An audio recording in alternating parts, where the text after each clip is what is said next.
Voilà, c'est toujours le cours numéro 31, l'imposition des mains. On a vu qu'est-ce que c'est que l'imposition des mains, comment pratiquer l'imposition des mains. Donc maintenant on va voir, mais qui peut imposer les mains? On n'a même pas abordé ça tout à l'heure, mais on va rentrer maintenant dans le détail. Qui peut imposer les mains? Alors, qui c'est qui a imposé les mains? C'est d'abord qui?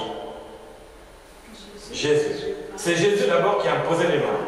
Voilà. Avant Jésus, il y avait très peu d'imposition des mains. Très peu. Et le ministère de Jésus s'est manifesté parce que Dieu est descendu sur terre, ni plus ni moins. La parole vivante, efficace, s'est faite chair. Donc forcément, la puissance de Dieu, lorsque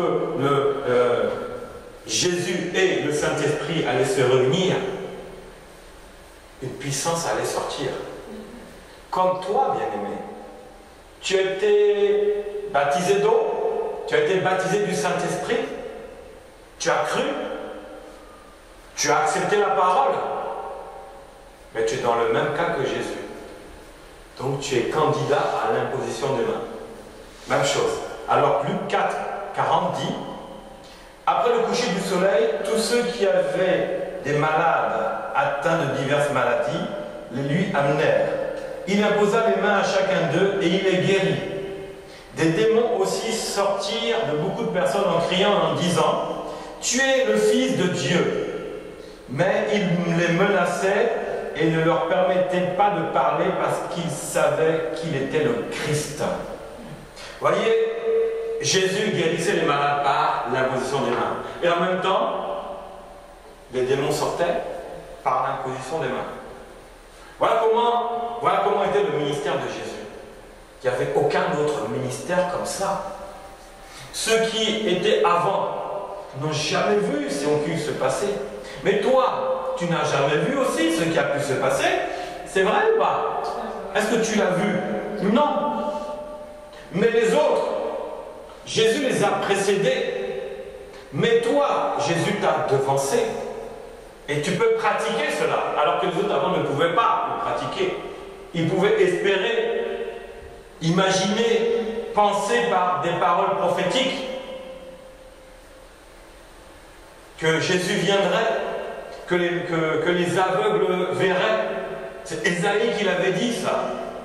Les boiteux marcheraient, les sourds entendraient. Mais est-ce qu'ils ont pu vivre ça? Non. Toi, est-ce que tu as pu voir ça? Non. Mais Jésus est venu avant toi. Donc toi, maintenant, tu peux faire la même chose. Voilà la différence entre toi et ceux qui étaient avant Jésus. C'est que tu peux pratiquer ce que Jésus a pratiqué. C'est-à-dire que, qui peut imposer les mains? Ceux qui auront cru. Ceux qui auront cru. Alors, ceux qui auront cru, on va voir, c'est Marc 16, au verset 17 et 18. Tous ceux qui ont cru, mais ceux qui ont cru déjà à l'époque. Mais ceux qui croient encore aujourd'hui, si tu crois encore aujourd'hui, c'est valable pour toi. Tu peux imposer les mains. Tu peux le faire. La puissance de Dieu est sur toi. Parce que si je prie pour toi, tu es loin. La puissance qui est sur moi, l'onction vient sur toi. Elle est descendue sur toi. Qu'est-ce que tu vas faire avec cette onction-là? Il y aura un feu qui va commencer à bouillir. Mais tu ne savais pas, et ce feu, il disparaît comme ça. En même temps, facilement qu'il est venu, il va vite disparaître. Oui. L'onction, c'est comme un liquide inflammable qui s'évapore. Ça rentre puissamment et ça finit par s'évaporer. Et du coup, tu sens même plus l'onction. Mais qu'est-ce qu'il faut? Il faut que l'onction revienne sur toi. Tu as besoin de l'onction. Tu as besoin de la puissance du Saint-Esprit. Tu peux imposer les mains aux malades, mais rempli du Saint-Esprit. Alors, voici les miracles qui accompagneront ceux qui auront cru. En mon nom, ils chasseront les démons. Ils parleront de nouvelles langues, ça on a déjà vu. Ils saisiront des serpents. S'ils boivent quelques breuvages mortels, il ne leur fera point de mal. Ils imposeront les mains aux malades et les malades seront guéris. Ça s'adresse à qui? À qui ça s'adresse? À tous ceux qui ont cru. Est-ce que ça s'adresse à ceux qui ont cru dans le passé? Oui. Est-ce Est-ce que ça s'adresse à ceux qui croient aujourd'hui et demain? Oui. Oui. Ça s'adresse à ceux-là. Mais on a vu tout à l'heure qu'il y a des conséquences pour cela. Il faut croire. Et on sait que croire, c'est accepter. Il faut se faire baptiser. Baptiser d'eau et le baptême du Saint-Esprit. Sans le baptême du Saint-Esprit, les apôtres ne pouvaient rien faire. Il fallait qu'ils soient baptisés du Saint-Esprit le jour de la Pentecôte. C'est là qu'ils ont commencé à opérer des miracles, à imposer les mains. Ils ont expérimenté justement les nouvelles langues. Ils ont expérimenté ça. Le Saint-Esprit était sur eux, ils avaient l'autorité. Ils imposaient les mains malades tout d'un coup. La puissance de Dieu se manifestait sur eux.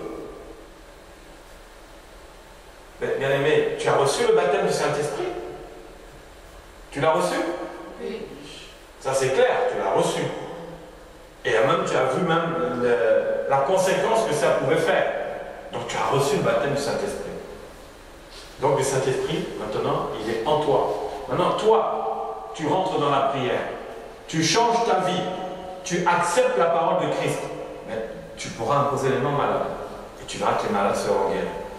Et on t'appellera à droite et à gauche.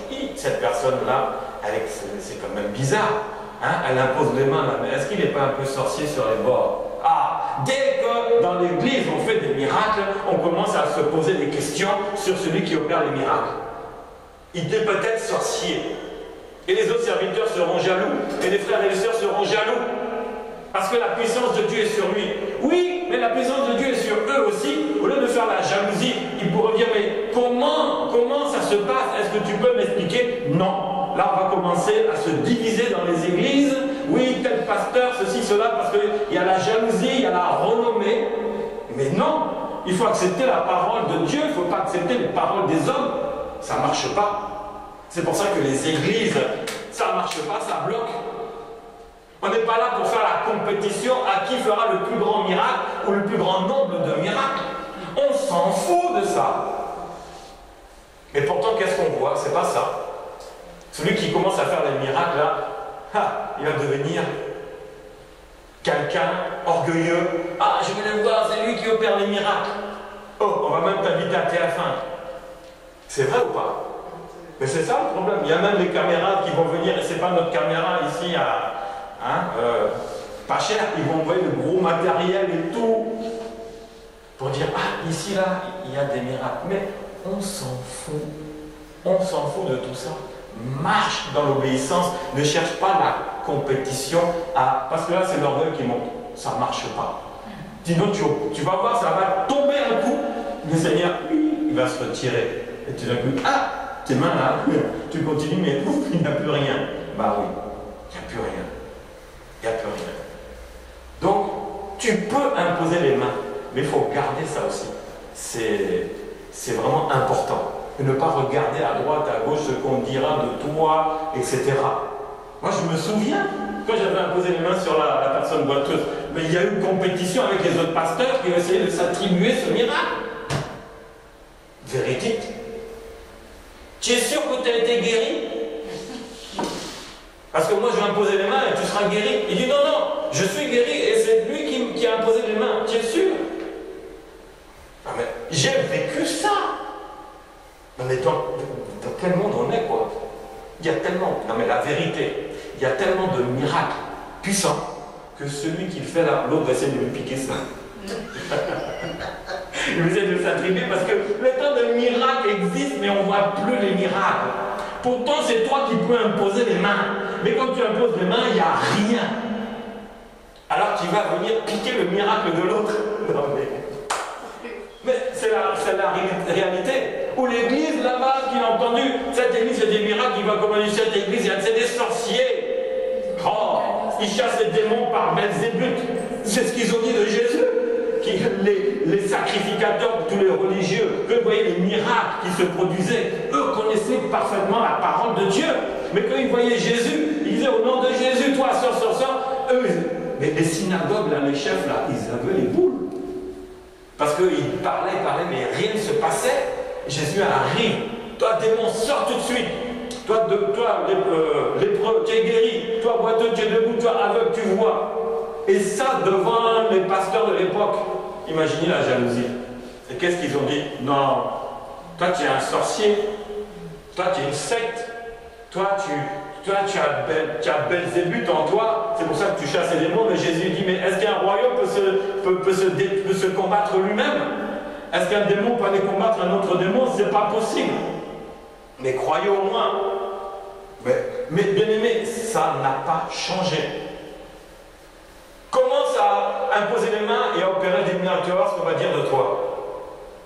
Il y en a qui vont être contents, ceux pour qui qui ont été guéris par ton intermédiaire, mais les autres là, ton église va être remplie.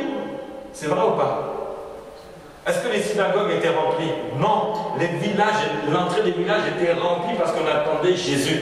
Sa réputation le précédait. Parce que lui, c'était quelqu'un qui imposait les mains et qui opérait les miracles. Donc, les synagogues, tu vois le pauvre curé dans la synagogue, c'est vide. Jésus arrive, l'entrée du village, tout le monde est là. Mais imagine, et lui il est en train de me piquer tous mes fidèles. Mais c'est ça. Donc on essaie de détruire, de casser Jésus, même jusqu'à. Ils l'ont tué. Ils l'ont tué. Ils l'ont assassiné. Il dit, mais vous m'assassinez pourquoi? Qu'est-ce que j'ai fait? Dites-moi quel est le motif pour lequel vous voulez me tuer. Ah, tu as blasphémé. Voilà, c'est tout ce qu'ils ont pu dire. Tu as blasphémé. Tu as parlé contre Dieu. Est-ce que Dieu peut parler contre lui-même? Non. Alors, donc on a vu qui peut imposer les mains? Eh bien, c'est tous ceux qui ont cru. Est-ce qu'ils ont besoin d'être pasteurs? Non. Pour imposer les mains aux malades, hein? Parce qu'il y a d'autres impositions des mains qui ne peuvent pas. Là, c'est l'imposition des mains pour les dons de puissance, c'est-à-dire guérison, délivrance. Voilà. Ça, c'est accessible à tous ceux qui ont cru. Donc tu crois. Mais le problème, c'est que dans l'église, le pasteur, il ne veut pas que tu saches ça. Parce que si tu commences à imposer les mains et que ça, on voit les conséquences et le pasteur, il n'y a rien, il va dire, mais quoi? Tu as entendu ce message dans les églises déjà? Quand tu dis, mais toi tu peux imposer les mains, tu l'as entendu? Ils ne veulent pas. Compétition. Ça c'est réservé à moi. Le pasteur, c'est moi. Tout passe par moi. Dieu passe par moi et pas par vous. La puissance, elle est sur moi, elle n'est pas sur vous. Mais il y en a... Mais non, mais c'est ridicule. C'est anti-biblique. Parce que la Bible dit, les miracles qui accompagneront ceux qui auront cru. Tu imposeras les mains, tu chasseras les démons. Oh, mais non, mais ça, tu n'es pas apôtre, ceci, cela. Non, bien aimé, c'est pour vous tous. Mais est-ce qu'on va vous donner l'occasion? Il ne vous donnera pas l'occasion. Jamais. Et c'est pour ça que toi, sœur Ruth, tu dis, mais je n'ose pas le faire. Mais tu as raison, parce que c'est ce qu'on t'avait dit ailleurs. Mais ce que je te dis ici aujourd'hui, c'est pour ça que je veux que tu sois là, pour que tu le fasses. Parce que une bonne parole sans l'action ne sera qu'une parole. Même une démonstration d'une belle parole, sagesse, tout, mais il faut que la puissance maintenant se manifeste. Il faut que tu imposes les mains. Moi, je veux te voir imposer les mains. Celui qui est là, qui est en train de prêcher, mais après, je veux le voir imposer les mains. Même tu peux m'appeler, on va faire ensemble et il faut le faire. Ne te prive pas de ce que quelqu'un t'avait interdit avant. Il ne faut pas. Alors, aussi, qui peut imposer les mains? Mais les disciples. Et c'est qui un disciple? Ben, c'est celui qui a avancé dans le Seigneur. Il a cru, il a commencé à marcher avec Jésus, il a commencé à recevoir l'enseignement, il est devenu un disciple. C'est ce que tu es aussi. Non seulement tu as cru, tu as accepté, tu peux déjà faire, mais tu ne le savais pas, tu as perdu du temps. Oui, mais les cours, ça avance aussi. Hein. 31 cours pour arriver là. Quand même, il faut mettre les bases. Parce que là, on rentre dans du lourd. Mais si on ne t'a pas donné la base, tu ne vas rien comprendre. Tu sais qui tu es déjà, donc à partir de là, tu sais que tu as un esprit. Donc en esprit, tu peux y aller. Tu peux affronter les autres esprits. Parce que tu sais qui tu es. Tu es à l'image de Dieu. Créé à l'image de Dieu. Alors, les disciples, tu es disciple. Alors, acte 9, 17.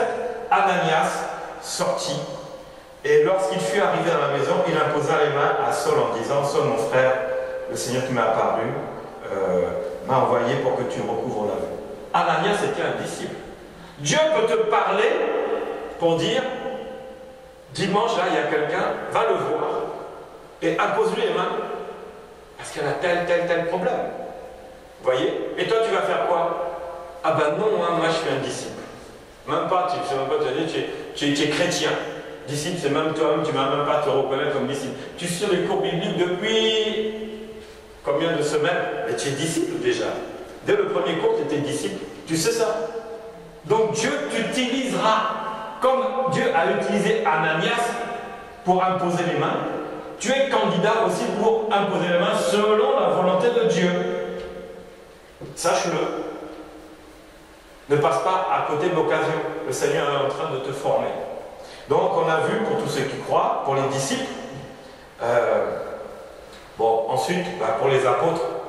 Alors les apôtres, eux, ils ont l'ensemble des formes d'imposition des mains. On avait vu tout à l'heure, il y a plusieurs formes d'imposition des mains.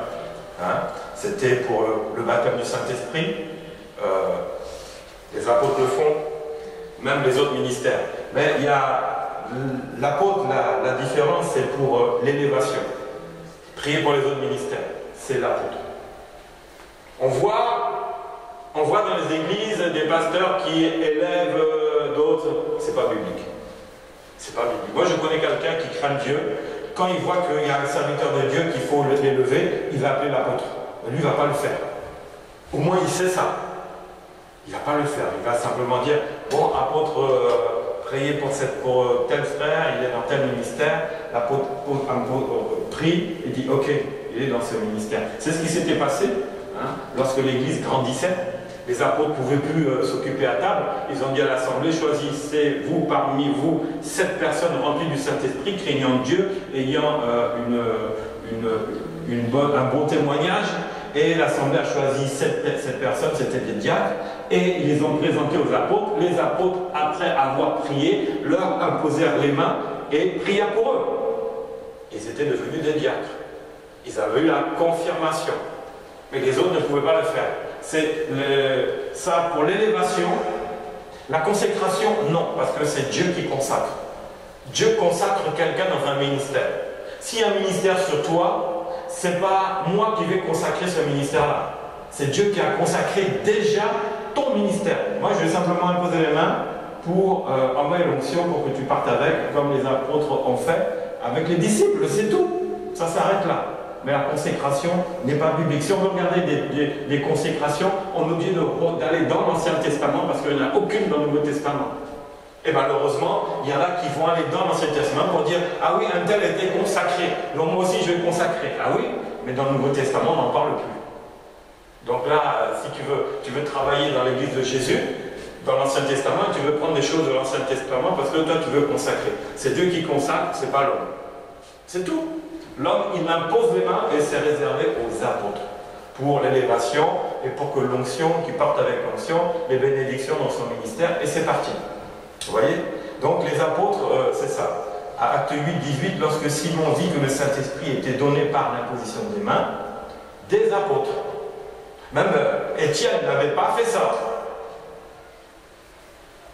Il leur offrit de l'argent en disant « Accordez-moi aussi ce pouvoir afin que celui à qui j'imposerai les mains reçoive le Saint-Esprit. » Donc, il y a certaines formes d'imposition qui sont réservées à certaines catégories de ministères. Mais guérison et délivrance, c'est pour tout le monde. Ensuite, pour les disciples, ça on a vu, et les anciens aussi, à 1 Timothée 4, 14, ne néglige pas le don qui est en toi et qui t'a été donné par prophétie, avec l'imposition des mains des anciens. Donc les anciens, vous connaissez les anciens? Les anciens, c'est des personnes qui sont établies pour remplacer, pour aider les ministères. Hein? Et donc, eux aussi, ils peuvent imposer les mains. Mais là, c'était pour un don. Pour qu'ils reçoivent un don. Voilà. Ça ne va pas plus loin. Donc là, ce qu'on peut voir, donc, Qui peut imposer les mains? Alors, est-ce que tu peux me répondre? Celui qui croit. Tous ceux qui auront cru. Oui. Et donc, est-ce que toi, tu peux imposer les mains? Bien sûr. Oui. Alléluia, on a gagné. Ça, c'est une grande victoire. Donc, tu sais aujourd'hui, hein, sœur Micheline, tu sais que tu peux imposer les mains? Oui, je peux imposer. Ouais, tu peux imposer, hein. Si dans ta maison, tu vois quelqu'un qui est malade, qu'est-ce que tu vas faire? Tu vas d'abord prier, tu vas lui donner une parole, et tu vas lui poser la question, est-ce que tu crois que Jésus peut te guérir? Oui, et tu vas lui imposer les mains. Et voilà, et après tu vas voir le résultat. C'est comme ça, bien aimé, que ça marche. C'est simple. Donc, dans cette église-là, moi je veux qu'on impose les mains. Il ne faut pas que ça soit réservé, que toute la charge me revienne, parce que je suis avancé dans ceci, dans cela. Non, non. Dieu ne regarde pas à notre expérience, il ne regarde pas à nos qualités, à nos capacités. Ça ne marche pas comme ça. Crois seulement et tu verras la gloire de Dieu. C'est tout. Impose les mains, crois seulement. Voilà. Est-ce que vous avez des questions à poser là-dessus? Qui peut imposer les mains? Tous ceux qui croient. Qui peut imposer les mains? Tous ceux qui ont cru. À l'église, à la maison, dans ton travail. Tu peux imposer les mains. N'attends pas que, ah, mais mon pasteur n'est pas là, je n'impose pas les mains. Donc là, il y a un problème. Non, toi où tu es dans l'église, on est ensemble. Si je te dis, impose les mains, tu vas le faire. Ben, c'est ce qu'on fera. C'est ce qu'on fera. Et ça va en choquer plus d'un. Si... Oui, frère Philippe. Parce que qui consacre les apôtres? D'autres apôtres.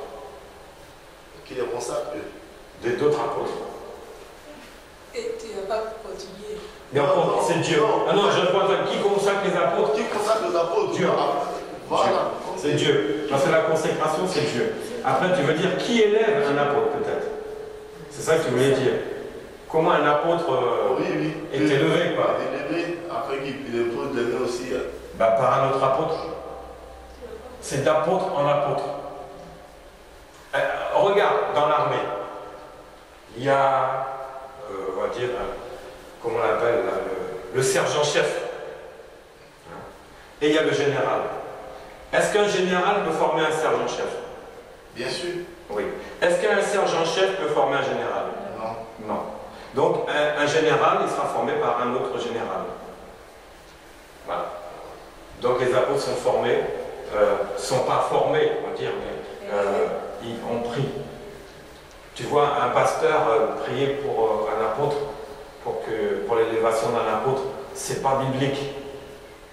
C'est pas biblique. Pourquoi? Parce que l'apôtre, c'est le père. Le pasteur, c'est le berger. Et un berger n'est pas un père n'est pas un berger. Le père, c'est celui qui s'occupe de ses enfants. Le berger, lui, a une mission, il doit s'occuper du troupeau. C'est-à-dire qu'il a eu un poste, on lui a donné un poste à pourvoir, occupe-toi du troupeau, gère le troupeau. Mais l'apôtre, c'est le père qui va s'occuper du pasteur, du berger. Il va s'occuper de lui. Vous voyez, c'est ça. Il y a un ordre, c'est tout.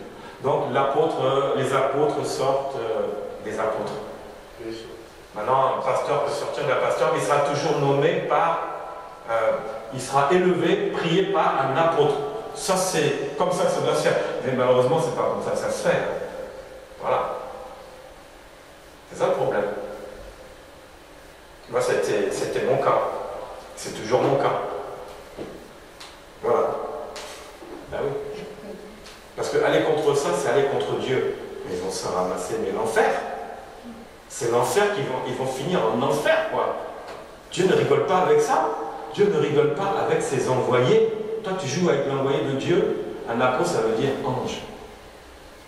Vous voyez? Donc tu joues avec l'ange de Dieu. Mais attends, mais il y en a qui jouent avec ça, mais il y en a qui ne veulent pas jouer avec ça. Parce qu'ils savent qu'ils vont rendre des comptes à Dieu, ça peut finir même en enfer. Oui, sœur Ruth?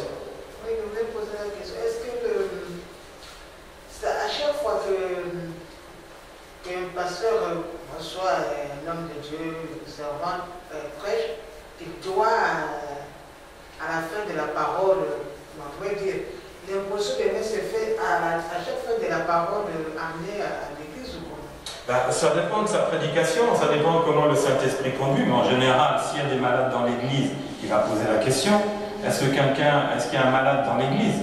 Parce qu'on ne peut pas laisser un malade rentrer dans l'église et le laisser ressortir malade.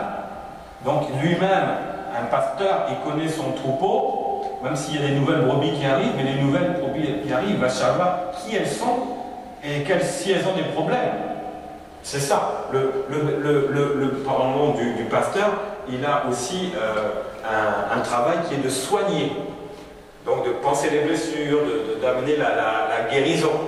Donc dans le troupeau, s'il y a quelqu'un, je ne sais pas moi, il a ramassé une maladie, forcément, il n'a même pas besoin de savoir que le Saint-Esprit lui dit, lui il le sait, parce que la personne dit, ah pasteur, je suis malade, là, j'ai une grippe, c'est cela. Priez pour moi. Et à la fin, il va prier pour lui. Il ne va pas lui donner une carte de visite du médecin du quartier pour aller voir le médecin, c'est déjà fait. Non, il espère que la personne prie. Il espère que le pasteur prie pour elle. Donc oui, ça c'est quelque chose de normal. Jésus n'arrêtait pas. Les apôtres n'arrêtaient pas. L'ombre de Pierre, quand il marchait, guérissait tous les malades. Vous voyez un peu. Donc ça n'a pas changé. C'est nous, notre raisonnement qui a changé. Le doute est tellement rentré que on se pose tout un tas de questions. Mais on doit savoir. On doit chercher à savoir qui. Est-ce qu'il y a quelqu'un qui est malade dans la salle? Qui lève la main. Bon, si il est vraiment malade, il a besoin de ça parce qu'il n'en peut plus lever la main. Sinon, il est malade, mais bon, il va gérer ça, il ne lève pas la main. Mais quand ça sera pire, là, il finira par lever la main. Parce que tout malade ne lève pas la main pour qu'on prie pour lui. Vous voyez, par gêne, par ceci, par doute, à dire, ah, est-ce que Dieu peut me guérir, ceci, cela. Bon, lui, il a la foi, mais moi, est-ce que j'ai vraiment la foi? J'ose pas. Et puis, il n'y a que moi qui vais me lever devant 20, 30, 50, 100 personnes. J'ai l'air de quoi? C'est tout ça, c'est les raisonnements, les pensées qui viennent, qui empêchent que le miracle s'opère. Voilà. Mais tout serviteur de Dieu doit... c'est pas pour rien, nous, sur les prospectus, on met les vendredis, réunion, intercession de prière, et aussi prière pour les malades. Même le dimanche aussi, culte d'adoration et prière pour les malades. Parce que la parole va dans ce sens-là. Jésus voulait sauver les personnes, mais il voulait les guérir. Parce que tu veux dire, tu es sauvé, tu as la vie éternelle, et puis tu marches comme ça. Mais ça, tu souffres en toi. Tu es boiteux ou tu es aveugle, mais tu vas rentrer aveugle dans la vie éternelle. Non, Jésus voulait aussi guérir le corps. Il voulait montrer qu'il était Dieu sur terre. Qu'aucune maladie ne pouvait tenir. Ça, c'est ce que nous devons réaliser. C'est que vous aussi, vous devez réaliser. Quand vous allez grandir spirituellement, vous allez commencer à servir Dieu, sachez que l'imposition des mains, là, c'est pas une option, quoi. C'est quelque chose qu'il faut pratiquer.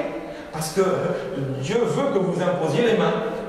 Donc, ce n'est pas une option. C'est peut-être pour la bénédiction. Ah, mais tiens, ça me rappelle quelque chose. Il n'y a pas un concours demain, un examen? Eh bien, on peut imposer les mains. C'est comment? C'était aujourd'hui? Demain aussi. Ah, tu vois? Ah, ça m'est venu. Donc, on peut imposer les mains pour qu'il y ait la bénédiction, pour qu'elle soit remplie du Saint-Esprit. Hein? Pour avoir le succès dans les examens. Il y a ça. Il n'y a pas que les maladies. Il n'y a pas que chasser les démons. Il y a aussi, on a besoin de l'onction pour donner l'assurance, donner la force, et puis réussir dans nos entreprises. On va imposer les mains aussi. Que Dieu te bénisse, que Dieu agisse en toi, que Dieu t'ouvre les yeux, que Dieu te donne un vision, et puis j'ai imposé les mains. On va faire ça, tiens. Là, c'est mains. C'est bien d'en parler, ça vient. Ouais, on peut faire pour ces choses-là. Que le Seigneur t'accompagne. J'ai imposé les mains. C'est tout. Il y a d'autres questions? Qui peut imposer les mains? On a vu, alors, comment imposer les mains? Qui peut imposer les mains? On n'est pas rentré encore dans quel domaine on va imposer les mains. Là, on va rentrer ça la semaine prochaine. Parce que moi, je veux bien que ce soit clair, parce que c'est un domaine tellement flou pour les chrétiens, hein, tellement un peu inconnu. On va dire que ce sont des contrées inexploitées. L'imposition des mains, c'est un domaine inexploité, il faut l'exploiter. Il faut que tu exploites ça. Voilà, donc s'il n'y a plus d'autres questions, que Dieu vous bénisse. Et n'oubliez pas ces cours, méditez-le, travaillez dessus parce que vous en servirez. Amen.